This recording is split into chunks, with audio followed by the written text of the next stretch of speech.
Arfaz sir के साथ जो भी हुआ बहुत ज्यादा गलत हुआ।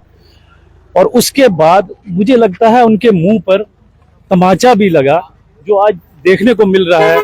कश्मीर से अब कैसी कैसी बातें आ रही हैं कि देखो कितना गलत हुआ। उसके बाद हमारे कुलदीप जी थे, उन्होंने इनके लिए जो है चार मरले जमीन दी, तो उनके बदले उनको कश्मीर से 2 भाइयों ने ऑफर किया। तो ये एक हिंदू मुस्लिम की एकता की एक बहुत बड़ी मिसाल है, और वो ऐसे लोगों के लिए मुंह पर तमाचा है।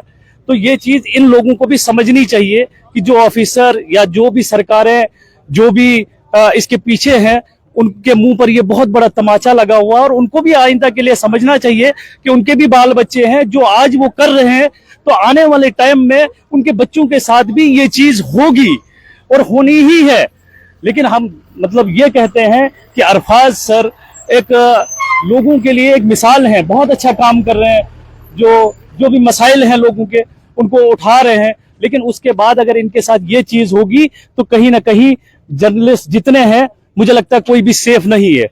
और मुझे लगता है सिर्फ जर्नलिस्ट नहीं, जो पॉलिटिकल लीडर्स हैं, जो अपोजिशन में हैं, जो बोलते हैं, उन पे भी ये खतरा है। अच्छा, सोशल वर्कर्स है, तो उन सबको खतरा है कि ऐसे लोगों से जो मतलब इनके खिलाफ बोलते हैं, कल को वो लोग भी अंदर जा सकते हैं, उनकी जमीनों को छीना जा सकता है, बाकी चीजें हो सकती हैं। कविंदर गुप्ता जी को आप ले लीजिए, उनके पास कौन सी जमीन है, कहां पर उनका मकान है, कभी किसी ने बात की? तो बात ये नहीं है। बात मेरा बोलने का मतलब ये है कि हम गुलाबगढ़ से है और हमारी जर्नलिस्ट एसोसिएशन है, हम अरफाज सर के साथ हैं, शाना बशाना है। इनको कोई भी जरूरत हमारी होगी, हमारी जान इनके लिए हाजिर है। और जो एकता आज देखने को मिली, ये पूरे हिंदुस्तान में जाएगी कि हिंदू और मुस्लिम जब एक दूसरे के लिए आगे बढ़ेंगे, एक दूसरे के लिए बात करेंगे, और एक कदम बढ़ाएगा तो दूसरा 2 कदम बढ़ाएगा, तो ये आगे जो है आने वाले टाइम में पूरे हिंदुस्तान के लिए बहुत अहम चीज है। और ये जरूरी है कि कल को जो है हमारी एकता जो है, जो आज देखने को मिल रही है, जितने भी जर्नलिस्ट हैं सारे एक साथ हैं, अरफाज सर के साथ है, तो आइंदा भी किसी के लिए भी अगर कोई चीज ऐसी होती है तो हम सबको इकट्ठा होना चाहिए और मिलकर लड़ना चाहिए। जैसे ये ऐसी ताकतों के खिलाफ जो है हमेशा हमें खड़ा रहना चाहिए।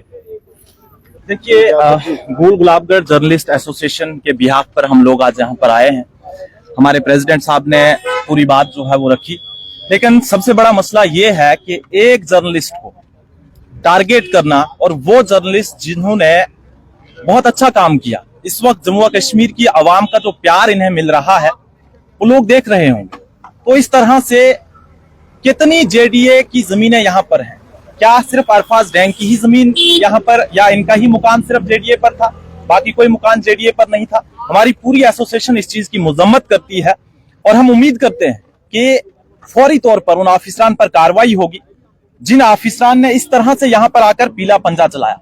जब इस तरह का ये मामला सामने आया, उस वक्त भी हम लोग यहाँ पर कवर करने आए, लेकिन अफसोस का मुकाम ये है, अफसोस की बात यह है कि हमें यहाँ पर पहुंचने ही नहीं दिया गया। आप शुक्र मनाएं कि अरफाज साहब ने 30 या 35 सेकंड का वो लाइव किया था, जिसके जरिए लोगों को पता चली, बाकी सहाफी यहाँ पर आए, तब जाकर लोगों को भी पता चला कि अरफाज डैंग साहब का घर गिराया गया, ना कोई नोटिस मिला। आज उमर साहब कह रहे हैं कि मैंने तो कोई परमिशन ही नहीं दी किसी को। एलजी साहब कह रहे हैं कि हमने भी ये नहीं किया। तो फिर किया किसने?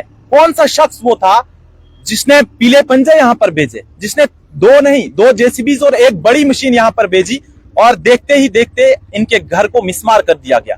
और हमारी पूरी एसोसिएशन अरफाज डैंग के साथ खड़ी है। अरफाज डैंग साहब को हम यही कहेंगे कि आप इसी तरह से काम करते रहें। लोगों ने आपको दबाने की कोशिश की, कुछ शरारती पसंद अनासिर ऐसे होते हैं जो हमेशा दूसरे की कामयाबी नहीं देख सकते, लेकिन हम अरफाज डैंग साहब के साथ बराबर खड़े हैं। इस मुसीबत की घड़ी में हम इनके साथ बराबर के शरीक हैं, और हम उम्मीद करते हैं यहाँ की सरकार से, यहाँ की एलजी इंतजामिया से, कि आप उन लोगों को सामने लाएं, आप उन लोगों पर कार्रवाई करें, ताकि हमें भी पता चले कि उमर साहब फ्रीडम ऑफ प्रेस की बड़ी बड़ी बातें करते हैं। कई बार उन्होंने अपनी प्रेस कॉन्फ्रेंसिस में भी इस बात का जिक्र किया कि जनाब हम तो फ्रीडम ऑफ प्रेस के साथ हैं, लेकिन ये तो यहाँ पर जर्नलिज्म पर डायरेक्ट अटैक है। डायरेक्ट अटैक इसलिए है क्यों, क्या आपको कहीं और जगह नहीं दिखी? कितनी बार यहाँ पर एडवोकेट्स की बात करें, उन्होंने इस इशू को उजागर किया कि बड़े बड़े यहाँ पर ऐसे मगरमच्छ हैं जिन्होंने हजारों कनाल जमीन पर कब्जा जमा रखा है। ये तो 40 साल से यहाँ रह रहे थे, कहीं बाहर से तो आए नहीं थे। डिस्ट्रिक्ट रामबन से उठकर यहाँ पर आए थे, मिलिटेंसी के वक्त में वहां से माइग्रेंट हुए थे। लेकिन अफसोस का मुकाम है कि आज इनके घर पर पीला पंजा चलाया जाता है, आज इनका घर तोड़ा जाता है और कोई यहाँ पर जिम्मेदारी लेने के लिए तैयार ही नहीं है, कोई ये मानने के लिए तैयार ही नहीं है कि हमने किया। अगर आपने नहीं किया तो आप इंक्वायरी इनिशिएट कीजिए, आप उन लोगों पर कार्रवाई कीजिए, ताकि हमें पता चले कि वाकई आप जर्नलिस्ट के साथ खड़े हैं, वाकई आप सहाफत की जो बात करते हैं कि इंडिपेंडेंट जर्नलिज्म की हम बात करते हैं। जिस तरह से अरफाज भाई ने काम किया है, इसमें कोई दो राय नहीं कि इनके काफी सारे दुश्मन बन गए थे, क्योंकि सच दिखाते थे, सच का साथ देते थे। यही वजह है शायद कि आज इनका घर तोड़ा गया। अगर ये सच नहीं दिखाते, अगर ये चापलूसी करते, शायद इनका घर नहीं गिरता। लेकिन इन्होंने सच दिखाया और सच बोलने की इन्हें सजा मिली। लेकिन हम इसकी मजम्मत करते हैं और उम्मीद करते हैं कि यहाँ की सरकार, यहाँ की एलजी इंतजामिया उन ऑफिसरान पर कार्रवाई करेगी जिन ऑफिसरान ने इस तरह का ये घिनौना कारनामा अंजाम दिया है। बाकी हमारे यहाँ पर शहजाद साहब भी हैं जो ज्वाइंट सेक्रेटरी है। देखिए, हम सबसे पहले अरफाज साहब का जो घर सेलेक्टिव जेडीए की तरफ से जो है वो तोड़ा गया है, हम इसकी मजम्मत करते हैं। जम्मू कश्मीर में बहुत से ऐसे लोग हैं, अक्सर और बेशतर हमने सुना है कि बुगला हज़रात भी ये कहते हैं कि लैंड ग्रैबर्स जिन्होंने 100 कनाल 200 कनाल जमीन कब्जा की हुई है, उन्हें कभी जो है वो पूछा नहीं जाता है। लेकिन ये जो सिलेक्टिवली यहाँ पर जो है वो अरफाज भाई का घर तोड़ा गया है, इसकी जो हम कड़े लफ्जों में मजम्मत करते हैं। वहीं मैं आपको ये भी बताऊं कि यहाँ पर जो है वो एक सच्चाई को दबाने की कोशिश की गई है। हम ये भी समझना चाहेंगे जम्मू कश्मीर की हुकूमत से और एलजी एडमिनिस्ट्रेशन से, कोई तो हो जो अकाउंटेबिलिटी ले यहाँ पर कि हमने करवाया है। एलजी एडमिनिस्ट्रेशन ये कहती है कि हमें कोई पता नहीं है। उमर साहब कह रहे हैं कि मुझसे पूछा नहीं जा रहा है। रविंदर रैना साहब कहते हैं कि मेरी बात हुई है फोन पर एलजी साहब से, उनने ऐसा किया नहीं है। तो किया किसने फिर? यहाँ पर तमाम लोगों को यही समझ आ रहा है कि दो ही निजाम चल रहे हैं, या एलजी एडमिनिस्ट्रेशन है या जम्मू कश्मीर की चुनी हुकूमत है। लेकिन अगर ये दोनों ये कहते हैं कि हमने नहीं करवाया है, तो फिर करवाया किसने है? और ऐसे सिलेक्टली आखिर अरफाज भाई का घर क्यों तोड़ा गया? जो बाकी लोग जिनने 100 कनाल की जमीन पर कब्जा किया हुआ है, उन्हें कभी कोई नहीं पूछता। क्यों? क्योंकि वो लोग जो है वो सरकार के साथ मिले हुए होते हैं, इसलिए जो उन्हें कोई पूछता नहीं है। हम अरफाज भाई के साथ हैं इस दुख की घड़ी में। जब इनका घर जो वो तोड़ा जा रहा था, अगर इन्होंने अपने पोर्टल पर जो वो लाइव नहीं किया होता, हमें पता ही नहीं चलता। और पुलिस की पूरी मंशा थी कि अरफाज भाई का घर हम पूरी तरह से डिमोलिश कर दें, खत्म कर दें। उसके 1-2 घंटे बाद अगर मीडिया को पता चल भी जाता है, हम तब तक यहाँ से अपना काम करके चले जाएंगे।